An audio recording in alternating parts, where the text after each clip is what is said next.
Survival इतिहास की सबसे खतरनाक घटनाओं में से एक 22 साल की एक लड़की जो पूरे 37 दिनों तक एक अंधेरी केव में फंसी रही। उसके पास न तो खाना था, न पीने का साफ पानी और न ही बाहरी दुनिया से कोई कांटेक्ट करने का रास्ता। उन 37 दिनों में उसके साथ क्या क्या हुआ, यह पूरी कहानी मशहूर किताब 37 डेज ऑफ केव की सच्ची घटनाओं से ली गई है, जो माया के जिंदा बचकर वापस आने की सच्ची घटना है। तो इस दिल दहला देने वाली कहानी को जानने के लिए वीडियो को आखिर तक जरूर देखें। तारीख थी 13 अक्टूबर 2007। थाईलैंड का मशहूर खाओ सॉक नेशनल पार्क अपनी खूबसूरती के लिए पूरी दुनिया में जाना जाता है। सुबह के 10:30 बज रहे थे। मौसम एकदम साफ था और हवा में एक अजीब सी ताजगी थी। 9 दोस्तों का एक ग्रुप, जिनकी उम्र महज 21 से 27 साल के बीच थी, जिनमें 27 साल का लीडर विल, 22 साल की माया और बाकी दोस्त शामिल थे। वे सब अपनी लाइफ का बेस्ट टाइम बिताने वहां आए थे। हंसी मजाक चल रहा था, सब एक्साइटेड थे, लेकिन उन्हें जरा सा भी अंदाजा नहीं था कि अगले कुछ घंटों में उनकी जिंदगी हमेशा के लिए बदलने वाली है। चलते चलते उनकी नजर जंगल के बीच छिपी एक गुफा पर पड़ी, जिसका नाम था थालू केव। वहाँ बाहर एक बोर्ड लगा था, जिस पर साफ शब्दों में लिखा था एंट्री प्रोहिबिटेड, यानी अंदर जाना मना है, खासकर बारिश के मौसम में। वहाँ के गाइड ने भी उन्हें चेतावनी दी थी कि 2 साल पहले भी इसी मौसम में 2 टूरिस्ट यहाँ मारे गए थे। लेकिन कहते हैं ना, जवानी का जोश और एडवेंचर की भूख इंसान को अंधा कर देती है। उन्होंने उस वार्निंग बोर्ड को इग्नोर कर दिया। उन्होंने अपने बैग टाइट किए, जिनमें थोड़ा सा पानी, कुछ स्नैक्स, रस्सियां और टॉर्च थे। बिना किसी को बताए, बिना किसी परमिशन के दोपहर के 12:05 पर वो 9 लोग उस अंधेरी गुफा के मुंह में दाखिल हो गए। यह उनकी सबसे बड़ी और शायद आखिरी गलती थी। जैसे ही वो लोग गुफा के अंदर दाखिल हुए, बाहर की दुनिया का शोर एकदम शांत हो गया। अंदर का नजारा किसी दूसरी दुनिया जैसा था। दीवारों पर हजारों साल पुराने पत्थर के डिजाइन थे। छत से लटकते हुए स्टैलेक्टाइट्स टॉर्च की रोशनी में हीरो की तरह चमक रहे थे। शुरू में सब कुछ बहुत रोमांचक लग रहा था। वे पानी के बहाव के साथ साथ आगे बढ़ रहे थे। पानी उनके घुटनों तक था, ठंडा और साफ। वे मस्ती करते हुए, फोटो खींचते हुए आगे बढ़ रहे थे, यह सोचते हुए कि यह उनकी लाइफ का सबसे बेहतरीन एडवेंचर है। लेकिन कुदरत उनके साथ खेल खेल रही थी। बाहर जिस पहाड़ से गुफा शुरू होती है, वहाँ आसमान में काले बादल फट चुके थे और भारी बारिश शुरू हो चुकी थी, जिसकी खबर अंदर इन 9 दोस्तों को बिल्कुल नहीं थी। गुफा के अंदर चलते चलते उन्हें महसूस हुआ कि पानी का लेवल धीरे धीरे बढ़ रहा है, लेकिन उन्होंने इसे नॉर्मल समझा। करीब 1 घंटे अंदर चलने के बाद उनके सामने रास्ता 2 हिस्सों में बंट गया। वहाँ पुराने यात्रियों द्वारा बनाए गए कुछ निशान थे। विल ने कहा कि हमें 2 ग्रुप में बंट जाना चाहिए ताकि हम ज्यादा एक्सप्लोर कर सकें। यह फैसला उनकी ताबूत में आखिरी कील साबित होने वाला था। विल 5 लोगों के साथ सीधे झरने की तरफ बढ़ने लगा और दूसरा ग्रुप, जिसे सोर्न लीड कर रहा था और जिसमें माया भी थी, वो लोग एक रहस्यमयी संकरे रास्ते की तरफ बढ़ गए। 4 लोग एक तरफ, 5 लोग दूसरी तरफ। दोपहर के 2 बज चुके थे और अब गुफा अपना असली रंग दिखाने वाली थी। पानी अब घुटनों से ऊपर आ रहा था और हवा में एक अजीब सी सीटी बजने की आवाज आने लगी थी। अचानक गुफा का माहौल बदल गया। जो हवा अब तक शांत थी, वो अब तेज आंधी की तरह बहने लगी। कानों में एक गड़गड़ाहट सुनाई देने लगी, जैसे कोई मालगाड़ी सुरंग के अंदर आ रही हो। इससे पहले कि कोई कुछ समझ पाता, विल और माया ने महसूस किया कि पानी का रंग साफ से मटमैला हो गया है। वो आवाज ट्रेन की नहीं थी,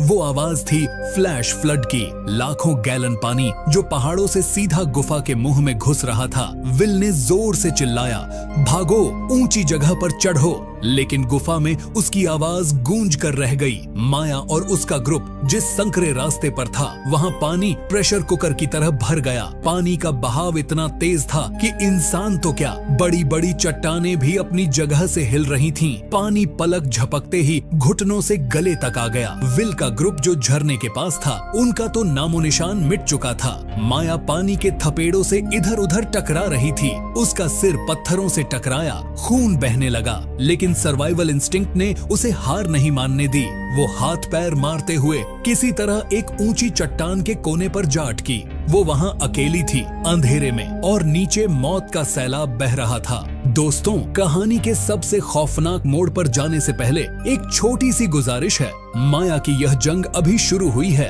और आगे जो होने वाला है वो आपकी रूह कंपा देगा। ऐसे ही रोंगटे खड़े कर देने वाली सच्ची कहानियों के लिए प्लीज अभी इस वीडियो को लाइक करें और चैनल को सब्सक्राइब करके बेल आइकन जरूर दबाएं। मुझे कमेंट में यह जरूर बताएं कि आप यह वीडियो किस शहर या देश से देख रहे हैं और आपका शुभ नाम क्या है। आपका एक कमेंट मुझे ऐसी और मेहनत करने की हिम्मत देता है। चलिए अब वापस चलते हैं उस अंधेरी गुफा में जहां माया मौत से लड़ रही है। पानी का स्तर अब भी बढ़ रहा था। माया उस छोटी सी चट्टान पर सिकुड़ कर बैठी थी। गुफा की छत और पानी के बीच मुश्किल से 6 इंच की जगह बची थी। उसे अपनी नाक एकदम छत से लगाकर रखनी पड़ रही थी ताकि वह सांस ले सके। इस सिचुएशन को संप कहते हैं, जहां बचने की उम्मीद न के बराबर होती है। उसके पास जो छोटी टॉर्च थी वो पानी में भीगकर खराब हो चुकी थी। विल के पास जो बड़ी लाइट्स थीं, वो सब पानी में बह गई थीं। माया कांप रही थी, ठंड से नहीं बल्कि खौफ से। उसे पता नहीं था कि उसके बाकी 8 दोस्त जिंदा हैं या मर चुके हैं। कुछ देर पहले तक जो हंसी मजाक गूंज रहा था,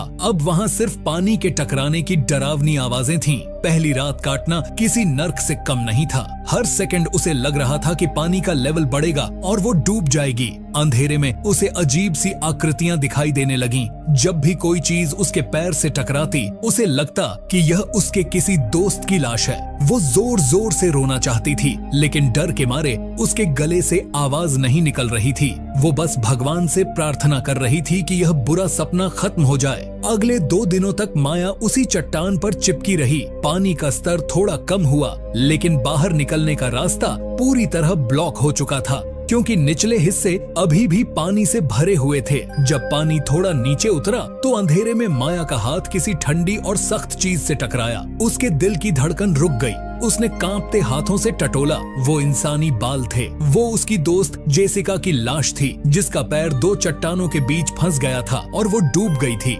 सोचिए उस मंजर को। घने अंधेरे में आप अपनी ही दोस्त की लाश के साथ अकेले फंसे हैं। माया चीखना चाहती थी, लेकिन सदमे ने उसे गूंगा बना दिया था। भूख और प्यास अब उसे सताने लगी थी, लेकिन उससे भी ज्यादा खतरनाक थी वो ठंड। गुफा का तापमान 15 डिग्री था, लेकिन भीगे कपड़ों में वो -, डिग्री जैसा लग रहा था। हाइपोथर्मिया यानी शरीर का ठंडा पड़ना शुरू हो चुका था। उस अंधेरे ने अब माया के दिमाग के साथ खेलना शुरू कर दिया था, लेकिन सर्वाइवल का नियम क्रूर होता है। माया के पास खाने को कुछ नहीं था। उसका बैग पानी में बह चुका था। इंसान खाने के बिना कुछ हफ्तों तक जिंदा रह सकता है, लेकिन पानी के बिना नहीं। माया का गला सूख कर कांटा हो गया था। उसके चारों तरफ पानी था, लेकिन वो बाढ़ का गंदा मटमैला पानी था, जिसे पीने का मतलब था तुरंत मौत या जानलेवा इन्फेक्शन। लेकिन जब मौत सामने खड़ी हो तो इंसान सही और गलत भूल जाता है। प्यास की तड़प इतनी ज्यादा थी कि माया ने अपनी टी-शर्ट उतारकर उसे उस गंदे पानी में डुबोया और फिर उसे निचोड़कर वो कीचड़ वाला पानी पीने लगी। उस पानी का स्वाद मिट्टी और सड़ी हुई पत्तियों जैसा था, लेकिन उस वक्त वही उसके लिए अमृत था। भूख से उसके पेट में मरोड़ उठ रहे थे। उसने अपनी जेब टटोली। वहाँ सिर्फ एक च्युइंग गम का रैपर और गीली माचिस थी। उसने उस रैपर को ही चाटना शुरू कर दिया ताकि मुंह में थोड़ी लार बने। अंधेरे में उसका दिमाग उसे धोखा देने लगा था। उसे खाने की खुशबू आने लगी थी, कभी पिज्जा की, कभी माँ के हाथ के बने खाने की। यह ओनल्फैक्ट्रिक हॉल्यूसिनेशन था। उसका शरीर अब खुद को ही खाने लगा था, यानी उसकी मसल्स गलनी शुरू हो गई थीं। वो इतनी कमजोर हो चुकी थी कि अब उसके लिए हिलना डुलना भी एक जंग बन चुका था। माया जिस जगह पर फंसी हुई थी वह गुफा का सबसे ऊंचा पॉइंट था, जिसकी वजह से वहाँ पानी काफी कम था। लेकिन बाहर की तरफ बस 1 कदम नीचे और उसके आगे दूर दूर तक पानी ही पानी भरा हुआ था, जिसे पार करके बाहर निकलना उसके लिए इम्पॉसिबल था। और इस पानी को पूरी तरह सूखने में कम से कम 1 से 2 महीने का टाइम लगने वाला था। इसी जगह पर उसके 10 दिन बीत गए, लेकिन नीचे पानी का स्तर अभी भी कम नहीं हुआ था। लेकिन माया को यह नहीं पता था, सूरज की रोशनी न देखने की वजह से उसका सर्केडियन रिदम यानी बॉडी क्लॉक पूरी तरह फेल हो चुका था। उसे समझ नहीं आ रहा था कि कब दिन हो रहा है और कब रात। कभी उसे लगता कि वो 2 घंटे सोई है, जबकि वो 12 घंटे बेहोश पड़ी रहती थी। कभी उसे लगता कि साल बीत गए हैं। यह अकेलापन किसी को भी पागल कर सकता है। माया अब खुद से बातें करने लगी थी। वो अंधेरे में अपनी माँ को आवाज देती और फिर खुद ही माँ बनकर जवाब देती। वो पत्थरों से बातें करती, उन्हें नाम देती। यह उसका दिमाग था जो उसे व्यस्त रखकर जिंदा रखने की कोशिश कर रहा था। लेकिन फिर असली डर शुरू हुआ। उसे गुफा की दीवारों पर परछाइयां नाचती हुई दिखने लगीं। उसे लगता कि रेस्क्यू टीम टॉर्च लेकर आ रही है। वो चिल्लाती, मैं यहाँ हूँ, इधर देखो, और पत्थरों की तरफ भागती। लेकिन वहाँ सिर्फ खाली अंधेरा होता। कई बार तो उसे अपने मरे हुए दोस्त विल और सोर्न उसके पास बैठे हुए दिखाई देते। दिन 15 से 20 के बीच की बात है। अब सिर्फ पानी पीकर जिंदा रहना नामुमकिन था। शरीर जवाब दे रहा था। माया का हाथ एक बार गुफा की दीवार पर गया। वहाँ उसे कुछ रेंगता हुआ महसूस हुआ। वो एक गुफा में रहने वाली मकड़ी थी। नॉर्मल जिंदगी में माया जिसे देखकर चीख पड़ती, आज वही उसकी आखिरी उम्मीद थी।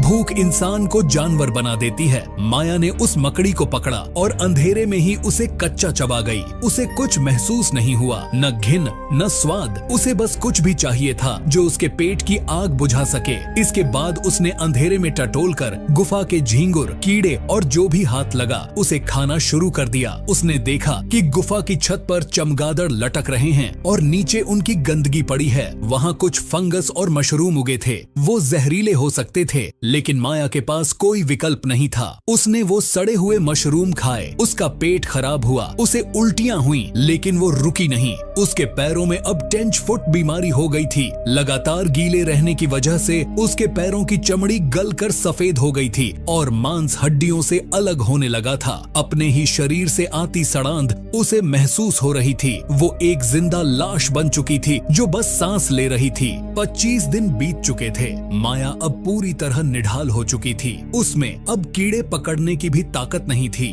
वो एक सूखे पत्थर पर लेट गई, मौत का इंतजार करने के लिए। उसका शरीर हड्डियों का ढांचा बन गया था। वजन शायद 30 से 35 किलो रह गया होगा। लेकिन इस स्टेज पर आकर एक अजीब चीज हुई। उसका डर खत्म हो गया। उसे एक अजीब सी शांति महसूस होने लगी। इसे नियर डेथ एक्सपीरियंस कहते हैं। उसे लगा जैसे उसकी आत्मा शरीर से बाहर निकल रही है और ऊपर से उसके सूखे हुए शरीर को देख रही है। वो बस अपनी आंखें बंद करके उस आखिरी नींद का इंतजार कर रही थी जो उसे इस दर्द से आजाद कर दे। गुफा में एकदम सन्नाटा था। सिर्फ उसकी धीमी होती सांसों की आवाज और कहीं दूर पानी टपकने की आवाज। चूहों ने उसे मरा हुआ समझकर उसके पैरों को कुतरना शुरू कर दिया था। लेकिन माया में अब इतनी भी जान नहीं थी कि वो उन्हें हटा सके। वो बस लेटी रही, प्रकृति के हवाले। उसने हार मान ली थी, लेकिन शायद उसकी किस्मत ने अभी हार नहीं मानी थी। 37वां दिन। बाहर बारिश का मौसम खत्म हो चुका था और पार्क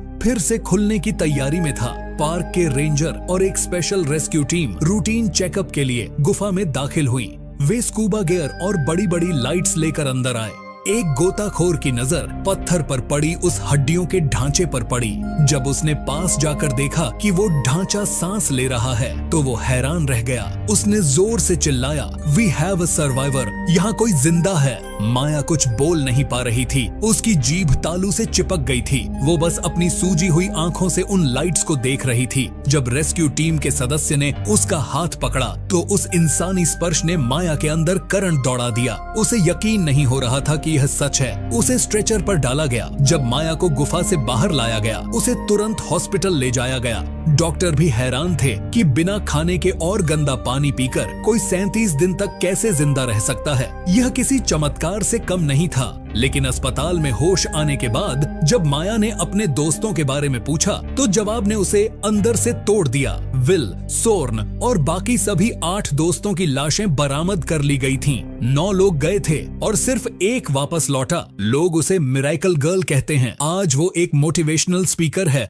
और लोगों को बताती है कि जब तक सांस है तब तक उम्मीद है। उसकी कहानी हमें सिखाती है कि कुदरत से कभी खिलवाड़ नहीं करना चाहिए और इंसान की जीने की इच्छा शक्ति से बड़ी कोई ताकत नहीं है। दोस्तों, अगर माया की हिम्मत ने आपके दिल को भी छू लिया हो तो प्लीज कमेंट बॉक्स में रेस्पेक्ट या अब ब्रेव माया जरूर लिखें। अगर आपने अभी तक सब्सक्राइब नहीं किया है तो प्लीज सब्सक्राइब करके हमारी फैमिली का हिस्सा बने, ताकि ऐसी ही सच्ची और रोंगटे खड़े करने वाली कहानियां मैं आप तक लाता रहूं। आप लोग अपना और अपने परिवार का ख्याल रखें। मिलता हूं आपसे अगले वीडियो में एक नई और खौफनाक सच्ची कहानी के साथ। जय हिंद।